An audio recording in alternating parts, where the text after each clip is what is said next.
Tapi memang sampai sekarang di Arab itu kalau mau nikah itu mas kawin besar. Itu 400.000 rial. Jadi kalau nikah dengan satu wanita di Arab itu menghabiskan uang 1 miliar. Makanya di Mekah itu mobil itu tidak ada pajak. Mobil kayak BMW, Mercy, Fortuner itu tercampak-campak atau buang-buang aja. Untuk dijadikan alat jual cabai, jual masak aja di pasar gitu. Nah makanya di Arab itu yang mahal itu wanita.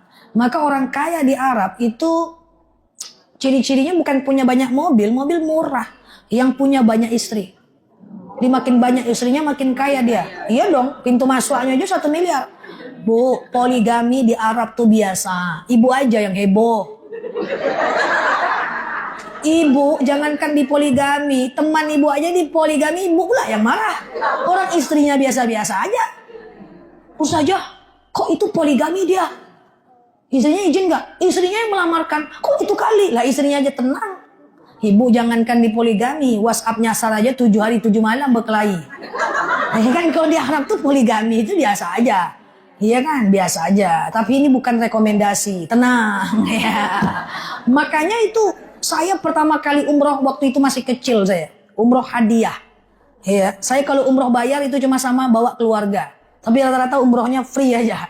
Umroh hadiah, umroh tour leader. Kalau saya ingin fokus dengan ngajak keluarga umroh, baru tuh saya bayar sendiri dan saya nggak mau mimpin. Karena saya fokus dengan membimbing keluarga saya. Tapi kalau rata-rata saya umrohnya sendiri itu saya membimbing atau hadiah. Itu aja nyoba buka coki sih kita.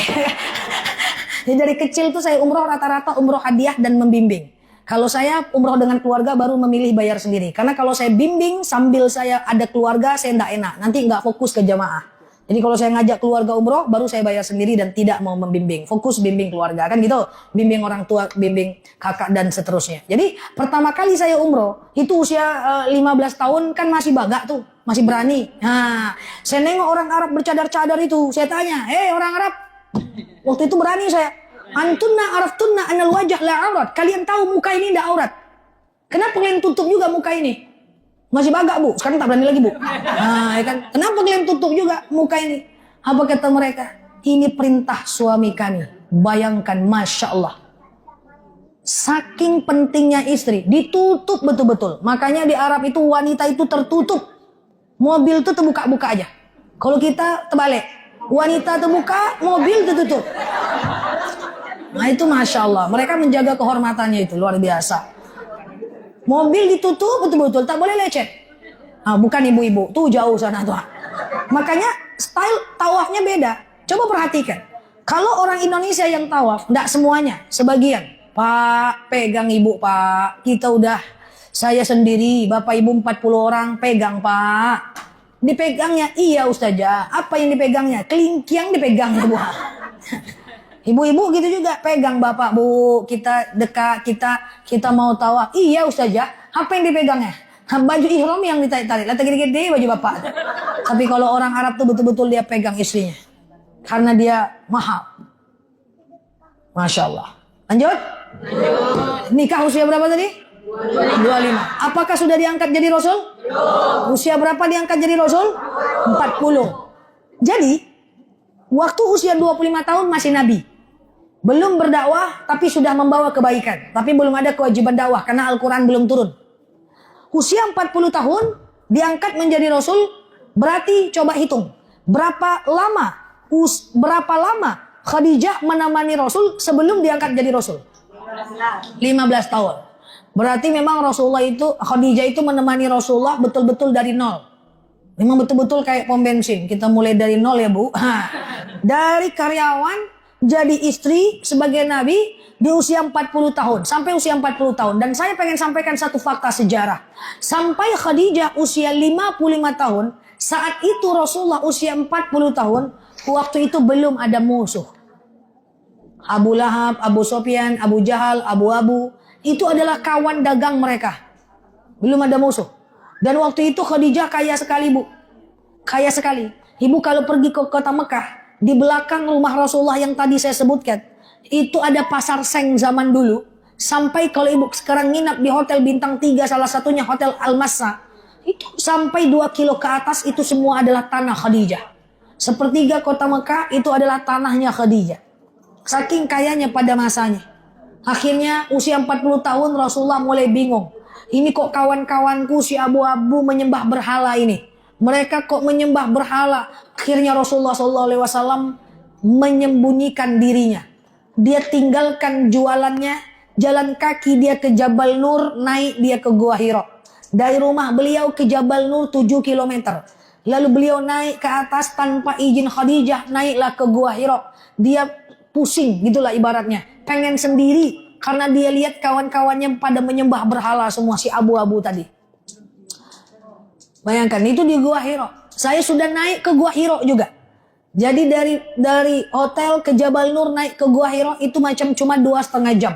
Saya kira Gua Hira itu sekedar ini ada Jabal Nur, di atasnya ada gua. Tidak sesimpel itu. Naik ke atas 2,5 jam, pas di ujungnya belum ketemu lubang guanya. Pas naik ternyata lubangnya di bawah. Jadi harus jungkil balik ke bawah untuk masuk ke Gua Hira. Atau lewat tembus sini, tapi kalau BB 80 kilo tidak bisa tembus. Masuk ke Gua Hira itu menangis kita, Rasulullah 3 hari 3 malam di situ. Turunnya gimana? Harus naik lagi ke atas. Jadi kalau ibu-ibu mungkin bisa naik, tak bisa turun. Ya kan? Nah itu Masya Allah. Kaki lalu cuy sakit. Nah 3 hari 3 malam Rasulullah SAW di Gua Hira. Lalu turun wahyu dari malaikat Jibril. Apa bunyi wahyunya? Iqra bismi rabbikal ladzi khalaq. Apa kata Rasulullah? Ma ana biqari. Aku mau baca apa? Karena itu malaikat Jibril turun wahyu, Rasulullah ketakutan. Tentu yo takui mak. Sendiri dalam lubang tadanga suara. Takui kan mak? Bu, Al-Quran ini bu. Ini 30 juz. 6.666 ayat. Ini turunnya pelan-pelan bu. 23 tahun lamanya bu. 13 tahun turunnya di Mekah bu. 10 tahun turunnya di Madinah bu. Dari usia 40 sampai 63 tahun. Ya dong. Kan 40 tadi ayat pertama. Rasulullah meninggal usia 63. Ini namanya kalau di Mekah surat Makkiyah, di Madinah suratnya Madaniyah. Ini ketika wahyu turun pelan-pelan angsur-angsur. Bukan Rasulullah kayak gini. Hei besti, wahyu turun. Nggak gitu bu. Wahyu ini turun bu. Kadang-kadang gorencingan lonceng peka ke telinganya. Kadang-kadang Jibril ngomong dari bukit-bukit. Kadang-kadang langit seakan-akan terbelah. Takut bu. Ngeri itu, Rasulullah itu tak mudah bu. Maka kita cuma bacanya aja payahnya luar biasa. Bayangkan ada wahyu yang turun lagi sholat. Ibu kalau pergi ke Mekah Madinah ada namanya Masjid Qiblatain, Masjid 2 kiblat. Rasulullah sholat asar di situ. Allahu Akbar. Baru 2 rakaat turun wahyu. Lagi sholat turun wahyu. Qad nara taqalluba wajhika fis sama falanwalliyannaka qiblatan tardaha fawalli wajhaka syatral masjidil haram. Salat baru 2 rakaat turun wahyu. Perintah Allah, hadapkan mukamu ke Masjidil Haram. Tadinya kiblat kan ke Aqsa bu. Lalu tadinya kiblat pertama orang Islam kan ke Aqsa. Lagi sholat turun wahyu. Fawalli wajhaka syatral masjidil haram. Hadapkan mukamu ke Masjidil Haram. Lagi sholat apa nggak bingung? Aku lagi sholat nih ke Aqsa. Suruh pula menghadap ke Masjidil Haram. Kira-kira kalau ibu di posisi itu apa yang ibu pikirkan? Bingung bu. Ibu jangankan lagi sholat wahyu turun, lagi sholat paket. Bingung ibu, ini berhenti atau enggak? Berhenti atau enggak? Bingung ibu. Coba nggak kasihannya kita dengan Rasulullah itu? Ya kan? Paket, pening ibu. Nah itu bayangkan. Akhirnya Rasulullah pindah ke Masjidil Haram. Jadi 4 rakaat 2 kiblat. Makanya namanya kiblatain. Sejak itulah berpindah kiblat kita dari Aqsa ke Haram. Jadi tidak mudah. Masa kita bacanya aja malas. Sementara Rasulullah itu luar biasa. Dah setelah itu menggigil kan. Iqra bismi rabbikal ladzi khalaq. Bingung Rasulullah ini. Turun dia menggigil dia. Nyampe ke rumah Khadijah. Pergi nggak izin, hilang 3 hari, pulang mendemam. Apa kata Rasulullah? Diselimutinya lah. Khadijah menyelimuti Rasulullah. Kira-kira suami ibu pergi 3 hari, pergi tak izin, pulang menggigil, ibu apakan? Diselimutin. Masya Allah. Suamiku, kayaknya engkau ini udah diangkat menjadi Rasulullah. Usia 40 tahun. Akhirnya Rasulullah pergi ke Bukit Sofa dan Bukit Marwah. Nanti terbayang kalau ibu pergi ke Bukit Sofa dan Marwah. Akhirnya Rasulullah pertama kali berdakwah di situ. Nah, jadi di mana mimbar dakwah pertama Rasul? Di Bukit Sofa dan Bukit Marwah. Lalu kemudian dia berkata, Iqra bismi rabbikal ladzi khalaq. Berkumpul abu-abu. Tengok siapa yang ngomong tuh. Nggak ada yang ngerti. Karena bahasa Arab Al-Quran nggak sama dengan bahasa Arab orang Arab. Lah kalau bahasa Al-Quran sama dengan bahasa orang Arab, pasti orang Arab lebih pandai baca Quran. Kenyataannya enggak. Kalau orang Arab lebih pandai, kalau bahasa Arab Al-Quran sama dengan bahasa Arab orangnya Arab nggak perlu belajar Quran. Bahasa Arab Al-Quran nggak sama dengan bahasa Arab orang Arab. Pada faktanya lomba qiraat Quran, lomba tahfiz Quran, itu banyak orang Asia yang menang. Bingung ini abu-abu, apa itu bacaannya? Dia nulis apa? Akhirnya apa? Akhirnya Rasulullah difitnah tukang sihir, orang gila, penyair sihir, penyair gila.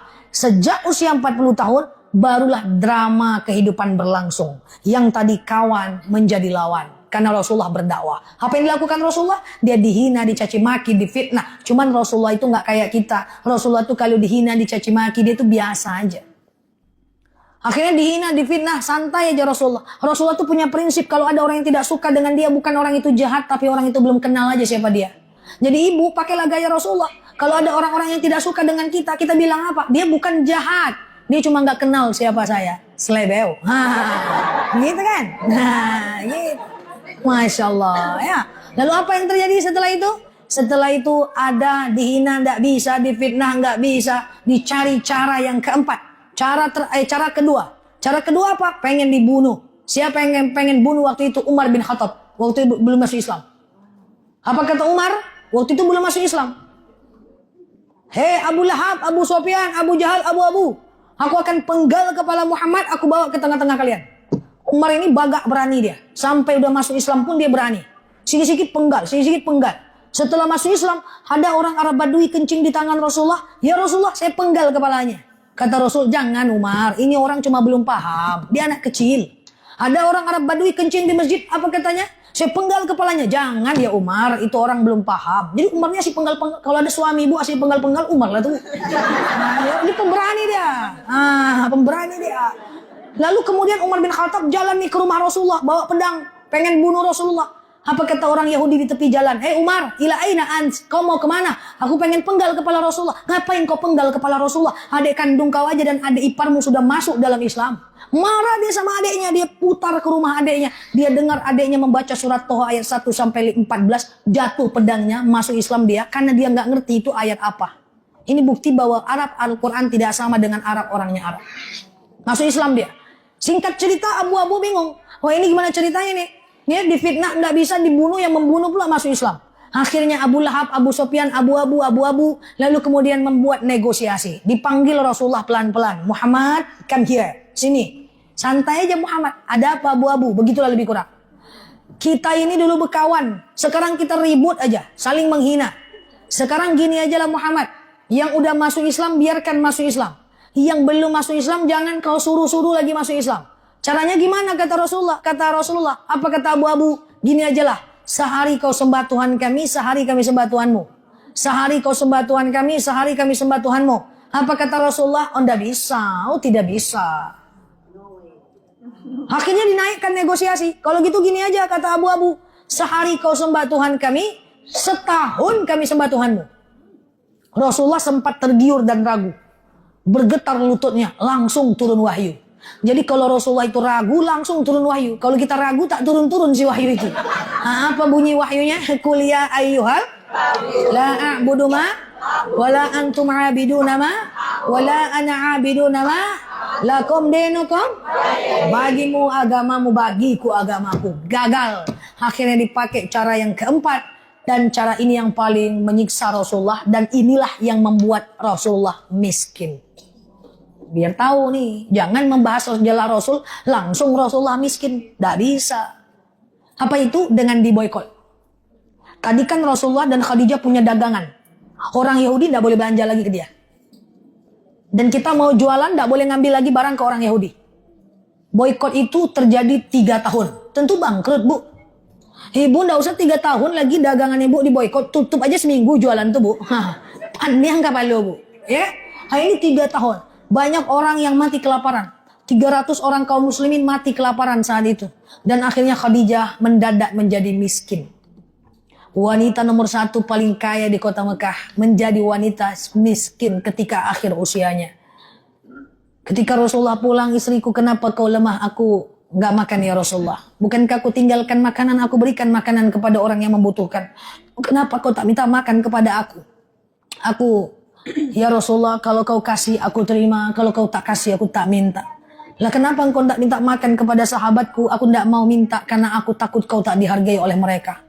Ya Rasulullah, aku akan meninggal. Anak kita sudah habis, hartaku sudah habis. Andaikan aku mati nanti ya Rasulullah. Andaikan kuburanku sudah kering, dagingku udah habis, kau gali kuburanku ya Rasulullah. Kau ambil tulang belulangku dan kau jadikan senjata untuk berperang menebus dada orang Yahudi. Bayangkan, Khadijah ini istri yang paling dicintai oleh Rasulullah. Tapi kalau dalam lagu yang paling dicintai adalah Aisyah. Aisyah hidupnya enak, Bu. Aisyah itu bapaknya Abu Bakar. Oh, udah orang kaya.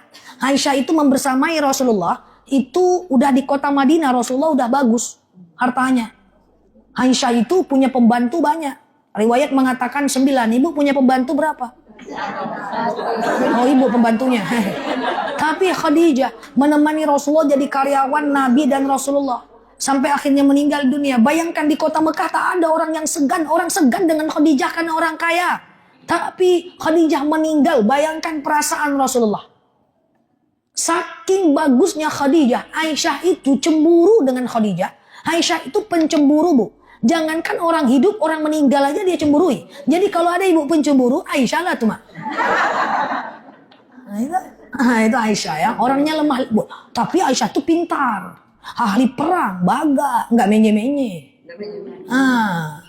Bukan kapan kita cerita tentang Aisyah. Tapi yang pengen saya ceritakan, meninggal Khadijah, nangis Rasulullah. 6 bulan setelah itu meninggal Abu Thalib. Bayangkan itu. Dah, siapa lagi?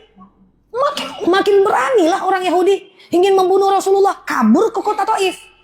Kabur nih ke Taif. Di Taif rupanya lebih jahat lagi. Taif yang dulu, jangan yang sekarang. Kalau sekarang ibu ke Taif, jangan ibu bilang pula, oi jahe. Jangan, dulu. Rasulullah itu datang ke kota Taif sanggupnya cuma seminggu. Dilempar pakai tai unta, kemudian dilempar pelipisnya, berdarah sampai kakinya. Jibril marah. Apa kata Jibril? Ya Muhammad, kau angkat tangan kau ke langit sekarang juga. Kau minta kepada Allah agar aku balikkan Taif ini, aku hancurkan negeri ini. Pasti aku akan kerjakan, tapi kau doa dulu. Gitu kata Jibril. Saking malaikat marah. Lalu Rasulullah angkat tangannya. Rabbi ja'al haza baladan aminan warzuq ahlah minat thamarat. Ya Allah, berikanlah bukit Taif ini bukit yang aman. Berikan mereka makanan dari segala macam buah-buahan. Ya, jangan ikut apa kata Jibril ya Allah. Orang Taif bukan jahat, tapi mereka cuman belum paham. Apa kata Jibril lebih kurang? Lain yang kusuruh, lain yang kau buat. Tapi secara fakta Taif sekarang buah-buahan banyak murah. Kacang-kacangan banyak murah. Berkah karena doa baginda Nabi. Masya Allah. Tidak tahan balik lagi ke kota Mekah. Nyampe di kota Mekah, singkat cerita pengen dibunuh. Terbukalah berita Rasulullah akan dibunuh. Lalu Ali bin Abi Thalib bilang, aku akan gantikan tempat tidurmu ya Rasulullah. Abu Bakar bilang, aku akan temani engkau hijrah ya Rasulullah. Apa yang terjadi? Mekah Madinah itu 450 km. Dari sini ke Padang lebih kurang. Bukit Tinggi baru 300 kilo. Nah, lebih kurang lah ya, 450 km. Jalan kaki Rasulullah dengan Abu Bakar. Jalan kaki yang harusnya dari sini ke Padang lewat Rantau Berangin, lewat Payakumbuh, lewat Padang gitu kan. Tapi tidak bisa lewat jalan itu karena pasti ketahuan. Akhirnya berputar ke jalan Pasir Pengarayan. Nah, jadi harus mutar, Bu. Kalau nggak ketahuan, ayo jelas. Jalan kaki harus mengelabui musuh, berputar jalannya. Di tengah jalan kecapean, akhirnya serondok masuk ke gua Bukit Sur. Saya sudah naik juga ke Bukit Sur. Nah, jadi itulah, saya suka naik gunung, tapi gunung-gunung kayak gitu aja saya naik. Singgalang lalu lema, ya kan? Rencananya lebaran bego ya. Nah, jadi naik ke Bukit Sur. Di Bukit Sur itu, singkat cerita apa yang terjadi? Rasulullah ketakutan. Abu Bakar menemani. Rasulullah capek, dia tidur di paha Abu Bakar. Ketika tidur di paha Abu Bakar, cerita yang pernah kita tahu, lalu kemudian jempol kaki Abu Bakar tersengat binatang berbisa. Abu Bakar tahan sampai menggigil. Akhirnya tidak tahan sakit, menetes air matanya jatuh ke kening Rasulullah. Rasulullah terbangun. Ya Abu Bakar, kenapa engkau menangis? Aku melihat engkau begitu nyenyak tidur ya Rasulullah. Maka aku tadi kesengat binatang berbisa dan kesakitan sehingga aku menangis. Apa kata Rasulullah? La takhaf wa la tahzan, innallaha ma'ana. Jangan kau takut, Allah bersama kita. Sebagai penutup, nyampailah mereka ke Masjid Quba.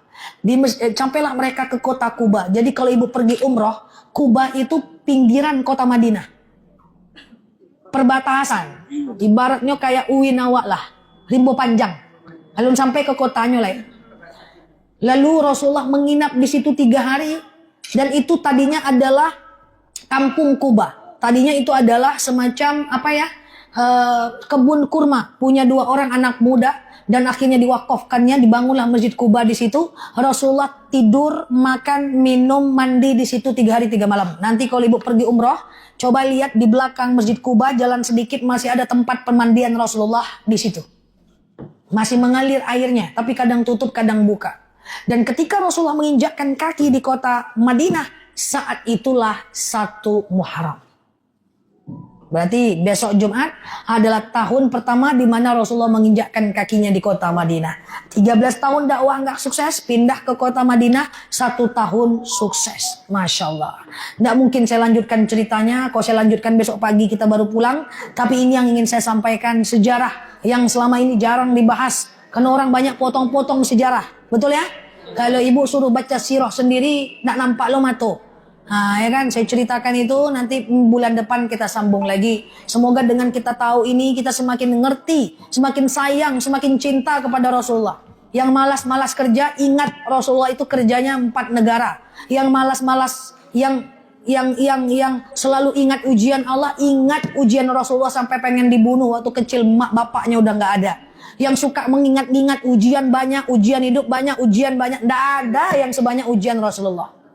Gitu cara kita berpikir, tujuan kita membahas sejarah itu. Makanya digitukan oleh Allah Rasulullah supaya menjadi iktibar bagi kita semuanya. Amin, Allahumma amin. Lanjutkan pengajian ini, kurs ini menyantuni anak yatim. Kalau mau ketemu dengan Rasulullah nanti di surga, ana wa kafilul yatim kal hatain. Saya dengan orang yang menyantuni anak yatim nanti deketan di surga. Ambil kesempatan ini di pengajian ini, santuni anak yatim sebanyak-banyaknya. Biar ketemu dengan Rasulullah. Tapi jangan tanya nanti, di mana pohon patangnya Rasulullah? Wallahu a'lam bishawab. Ala hazini al-Fatihah.